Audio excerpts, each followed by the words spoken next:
नमस्कार। भूगोल के इस बेहद अहम विश्लेषण में आपका स्वागत है। आज की हमारी चर्चा का विषय बहुत ही रोमांचक है, हमारी अपनी पृथ्वी की आंतरिक संरचना। अगर आप यूपीएससी, बीपीएससी या किसी भी स्टेट पीएससी परीक्षा की तैयारी कर रहे हैं, तो आप जानते ही होंगे कि एनसीईआरटी कक्षा 11वीं का अध्याय 3 कितना क्रूशियल है। ये आपके फाउंडेशन को रॉक सॉलिड बनाता है। तो चलिए, बिना किसी देरी के सीधे टॉपिक पर आते हैं और समझते हैं कि हमारी पृथ्वी अंदर से आखिर दिखती कैसी है। आज के इस विश्लेषण का रोडमैप कुछ इस तरह रहेगा। हम अनलॉकिंग अर्थ्स इंटीरियर से शुरू करेंगे, फिर decoding seismic waves, the shadow zone mystery, पृथ्वी की अलग अलग परतें और अंत में ज्वालामुखीय आकृतियों को समझेंगे। ये पांचों खंड आपके प्रीलिम्स और मेंस दोनों के लिए बहुत हाई यील्ड टॉपिक्स है।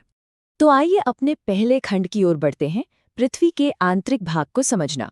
जरा सोचिए, उस जगह की स्टडी कैसे की जाए जहां आप खुद शारीरिक रूप से जा ही नहीं सकते। हमारी भौतिक सीमाएं काफी स्पष्ट हैं। पृथ्वी की त्रिज्या लगभग 6370 किलोमीटर है, लेकिन हम इंसान अब तक पहुंच कहां तक पाए हैं?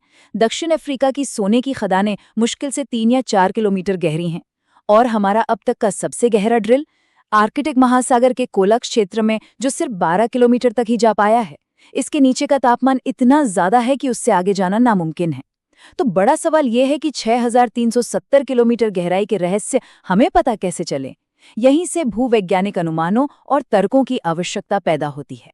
इस पहेली को सुलझाने के लिए वैज्ञानिक दो तरह के स्रोतों का इस्तेमाल करते हैं, प्रत्यक्ष और अप्रत्यक्ष। ऑब्जेक्टिव एग्जाम्स के लिए इनका अंतर समझना बहुत जरूरी है। प्रत्यक्ष स्रोत वो हैं जिन्हें हम भौतिक रूप से छू सकते हैं, जैसे खदानों की चट्टानें या ज्वालामुखी से निकला लावा। लेकिन असली पिक्चर हमें अप्रत्यक्ष स्रोतों से मिलती है, जैसे भूकंपीय तरंगें, उल्कापिंड और गुरुत्वाकर्षण बल। इसमें एक बहुत ही दिलचस्प फैक्टर है ग्रेविटी अनोमली या गुरुत्व विसंगति। असल में पृथ्वी के अलग अलग हिस्सों में गुरुत्वाकर्षण बल अलग अलग होता है, जो हमें ये बताता है कि पृथ्वी के अंदर द्रव्यमान यानी मास का डिस्ट्रीब्यूशन कैसे हुआ है। चलिए अब दूसरे खंड की ओर चलते हैं, भूकंपीय तरंगों को डिकोड करना। पृथ्वी के अंदर झांकने का सबसे सटीक अप्रत्यक्ष स्रोत सिस्मोलॉजी है, इसलिए भूकंपीय तरंगों का अध्ययन करना तो बिल्कुल अनिवार्य है। यहाँ अक्सर कई उम्मीदवार कंफ्यूज होते हैं, तो आइए उद्गम केंद्र यानी हाइपोसेंटर और अधिकेंद्र यानी एपीसेंटर का कॉन्सेप्ट एकदम क्लियर कर लेते हैं। हाइपोसेंटर पृथ्वी के गहराई में स्थित वो बिंदु है जहां से वास्तव में ऊर्जा रिलीज होती है, इसे फोकस भी कहते हैं। वहीं एपीसेंटर पृथ्वी की सतह पर वो बिंदु है जो इस फोकस के ठीक 90 डिग्री ऊपर होता है। याद रखिएगा, भूकंप की लहरें सबसे पहले इसी एपीसेंटर पर महसूस की जाती हैं और इसी वजह से सबसे ज्यादा तबाही भी यहीं मचती है। अब बात करते हैं दो सबसे अहम भूगर्भिक तरंगों की, पी तरंगे और एस तरंगे। पी यानी प्राथमिक तरंगे, ये सबसे तेज होती हैं और ठोस, तरल, गैस तीनों माध्यमों से होकर गुजर सकती हैं।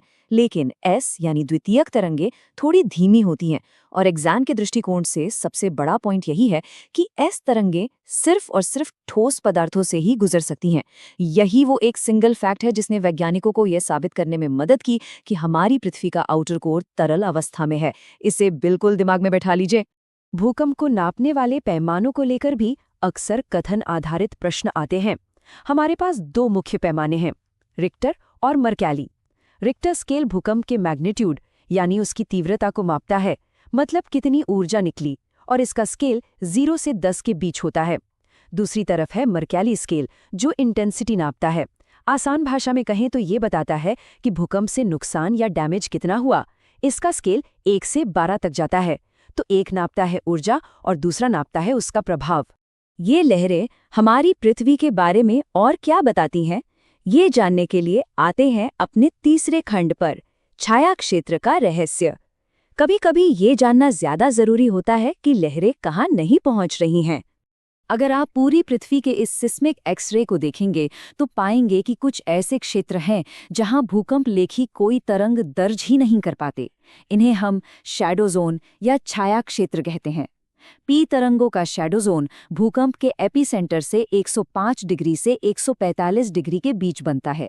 लेकिन एस तरंगों का शैडो जोन देखिए, ये बहुत विशाल है। 105 डिग्री के बाद ये पूरी पृथ्वी पर फैल जाता है, मतलब पृथ्वी के 40% से भी ज्यादा हिस्से को कवर करता है। इसका सीधा सा अर्थ है कि पृथ्वी के अंदर कोई बहुत बड़ी रुकावट है जो इन एस तरंगों को आगे बढ़ने ही नहीं दे रही। तो इन शैडो जोन्स ने एक बात तो साफ कर दी कि पृथ्वी अंदर से एक समान ठोस गेंद नहीं है। यहीं से हम अपने चौथे खंड पर आते हैं, पृथ्वी की परतें। हमारी पृथ्वी किसी प्याज की तरह अलग अलग परतों में बटी हुई है। सबसे ऊपर है भूपर्पटी या क्रस्ट, जो काफी भंगुर और ठोस है। इसके ठीक नीचे है मेंटल, जो 2900 किलोमीटर की गहराई तक फैला है। और फिर इसी 2900 किलोमीटर के मार्क पर आती है मेंटल कोर सीमा। इसके नीचे क्रोड या कोर की शुरुआत होती है, जो एकदम केंद्र यानी 6378 किलोमीटर तक जाती है। परीक्षाओं के लिए ये 2900 किलोमीटर का आंकड़ा बहुत ही महत्वपूर्ण है। इन परतों से जुड़े कुछ और उच्च उपज वाले तथ्यों पर भी तेजी से नजर डाल लेते हैं। जो महासागरीय क्रस्ट है वो महाद्वीपीय क्रस्ट के मुकाबले ज्यादा सघन और भारी होता है, क्योंकि वो बेसाल्ट से बना है। इसके बाद लिथोस्फीयर और एस्थेनोस्फीयर का अंतर समझना जरूरी है। लिथोस्फीयर में क्रस्ट के साथ साथ ऊपरी मैंटल का सबसे ऊपर वाला ठोस हिस्सा आता है, लगभग 10 से 200 किलोमीटर तक। इसके ठीक नीचे एस्थेनोस्फीयर है, जो करीब 400 किलोमीटर तक होता है।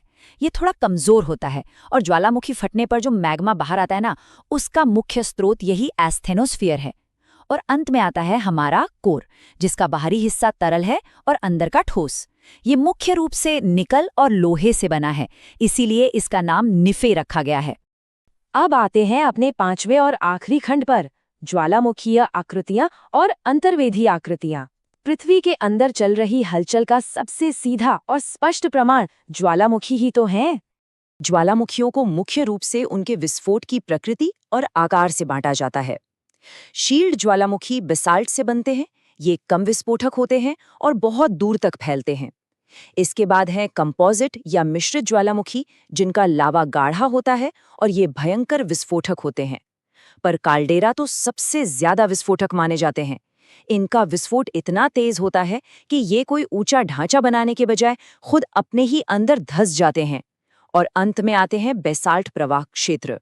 हमारे भारत का दक्कन ट्रैप इसका एक उत्कृष्ट भौगोलिक उदाहरण है। अब इन आकृतियों की गहराई में जाने से पहले अंतर्वेधी यानी इंट्रूसिव और बहिर्वेधी यानी एक्सट्रूसिव का कंसेप्ट समझ लेते हैं। जब ज्वालामुखी फटता है और लावा सतह पर आकर तेजी से ठंडा होता है तो वो बहिर्वेधी आकृतियां बनाता है। लेकिन कई बार ये मैग्मा बाहर नहीं आ पाता और पृथ्वी की पपड़ी के अंदर ही धीरे धीरे जमता है। तब जो जटिल आकृतियां बनती हैं उन्हें हम अंतर्वेधी आकृतियां कहते हैं। इन अंतर्वेधी आकृतियों को आमतौर पर हम सतह से नहीं देख सकते। इनमें बैथोलिथ प्रमुख होते हैं। जब मैग्मा का एक विशाल पिंड बहुत गहराई में ही ठंडा हो जाए और एक बड़े गुंबद का आकार ले ले तो वो बैथोलिथ कहलाता है। ये ग्रेनाइट के बने होते हैं। और अगर मैग्मा एक पाइप के जरिए ऊपर उठे और एक छतरी या तश्तरी के आकार में जम जाए तो उसे लैकोलिथ कहते हैं।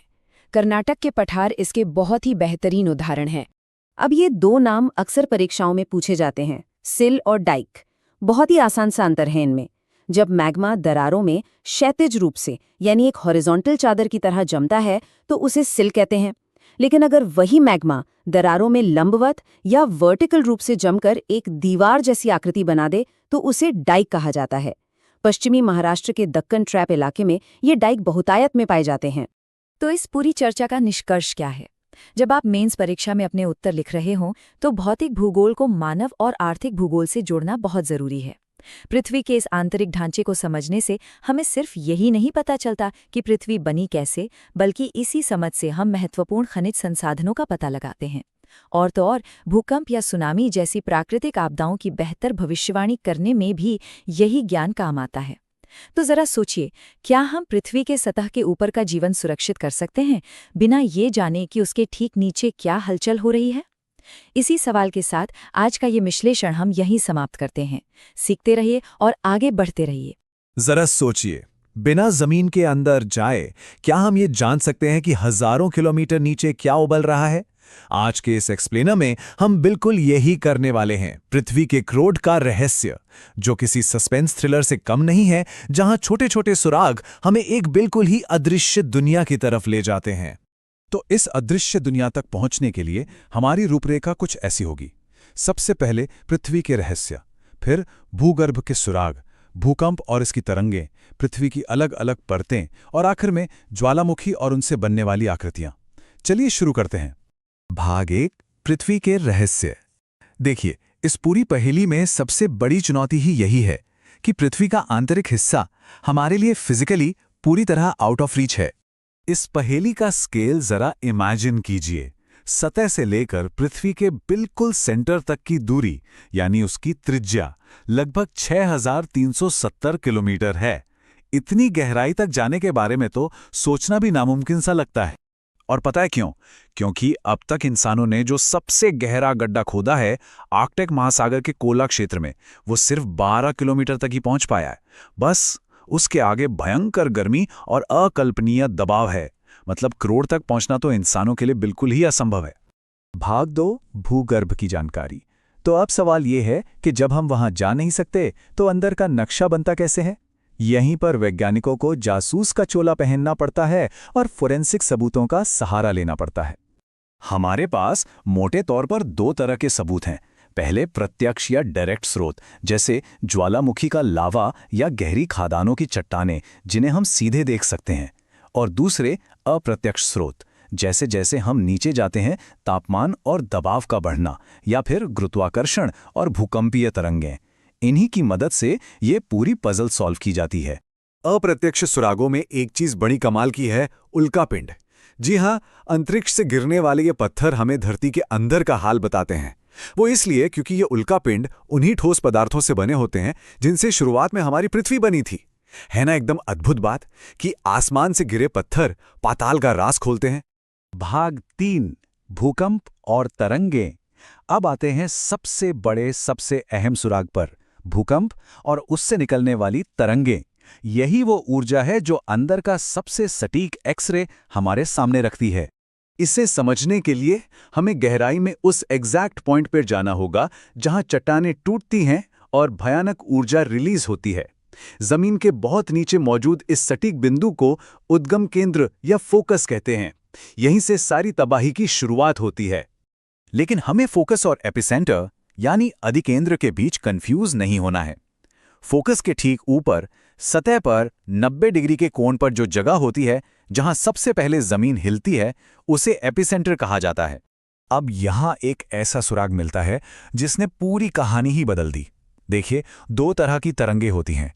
एक पी वेव्स जो किसी भी चीज, गैस, तरल, ठोस सबसे गुजर जाती हैं, और दूसरी एस वेव्स जो सिर्फ ठोस चीजों से ही गुजर पाती हैं। जब वैज्ञानिकों ने देखा कि एस वेव्स अंदर जाकर कुछ जगहों पर लुप्त हो जाती हैं, तो ये पूरी तरह साफ हो गया कि पृथ्वी के अंदर का कुछ हिस्सा पक्का लिक्विड अवस्था में है। और जब ये भयानक ऊर्जा जमीन फाड़कर सतह पर पहुंचती है तो इसका असर बेहद विनाशकारी होता है। जमीन का हिंसक रूप से कांपना, भूस्खलन, मिट्टी का धंसना, और अगर ये समंदर में हो तो सब कुछ तबाह कर देने वाली सुनामी। भाग 4, पृथ्वी की परतें। इन्हीं भूकंपीय तरंगों के छाया क्षेत्रों, यानी जहां वो नहीं पहुंच पाती, उनका विश्लेषण करके हमने फाइनली इस ग्रह के छिपे हुए स्ट्रक्चर को डिकोड कर ही लिया। और वो स्ट्रक्चर कुछ ऐसा है। हमारी पृथ्वी 3 लेयर्स में बटी है। सबसे बाहर की भूपरपटी या क्रस्ट जो काफी भंगुर है, उसके नीचे 2900 किलोमीटर गहरी मैंटल जिसमें पिघला हुआ मैग्मा उबलता रहता है, और एकदम सेंटर में भारी लोहे और निकिल से बना क्रोड या कोर, जिसका बाहरी हिस्सा लिक्विड है लेकिन अंदर का हिस्सा एकदम ठोस। भाग 5, ज्वालामुखी और स्थलाकृतियां। तो चलिए अब देखते हैं कि अंदर फंसी हुई ये भयंकर गर्मी आखिर बाहर कैसे आती है, क्योंकि यह हमेशा अंदर तो नहीं रह सकती। मैग्मा के बाहर निकलने के कई तरीके हैं। शांत और फैले हुए शील ज्वालामुखी से लेकर भयंकर विस्फोट करके खुद में धंस जाने वाले कॉल्डेरा तक। भारत का दक्कन ट्रैप याद है? वो ऐसे ही विशाल लावा के फैलाव का नतीजा है। और समंदर के नीचे भी 70,000 किलोमीटर लंबी ज्वालामुखियों की श्रृंखलाएं मौजूद हैं। ये सब उसी अंदरूनी गर्मी का कमाल है। लेकिन कहानी यहीं खत्म नहीं होती। कई बार मैग्मा बाहर नहीं आ पाता और ज़मीन के अंदर ही जम जाता है। और मज़े की बात यह है कि यह अंदर ही ठंडे होकर गज़ब की आकृतियां बनाता है, जैसे विशाल गुंबद वाले बैथोलिथ या पाइप के आकार के लेकोलिथ और क्षैतिज चादरों की तरह बिछे हुए सिल। लाखों साल बाद जब ऊपर की मिट्टी हटती है तब जाकर हमें ये दिखाई देते हैं। तो अंत में एक बड़ा सवाल छोड़ जाते हैं। जरा सोचिए, हमारे पैरों के नीचे लगातार धड़कती ये अदृश्य अनदेखी शक्तियां कैसे हर पल हमारी सभ्यता और हमारे चारों ओर के परिदृश्य को बदल रही हैं। ये न सिर्फ पहाड़ और समंदर बनाती हैं, बल्कि जीवन का भविष्य भी तय करती हैं। इस दिलचस्प एक्सप्लेनर में साथ जुड़ने के लिए बहुत बहुत शुक्रिया।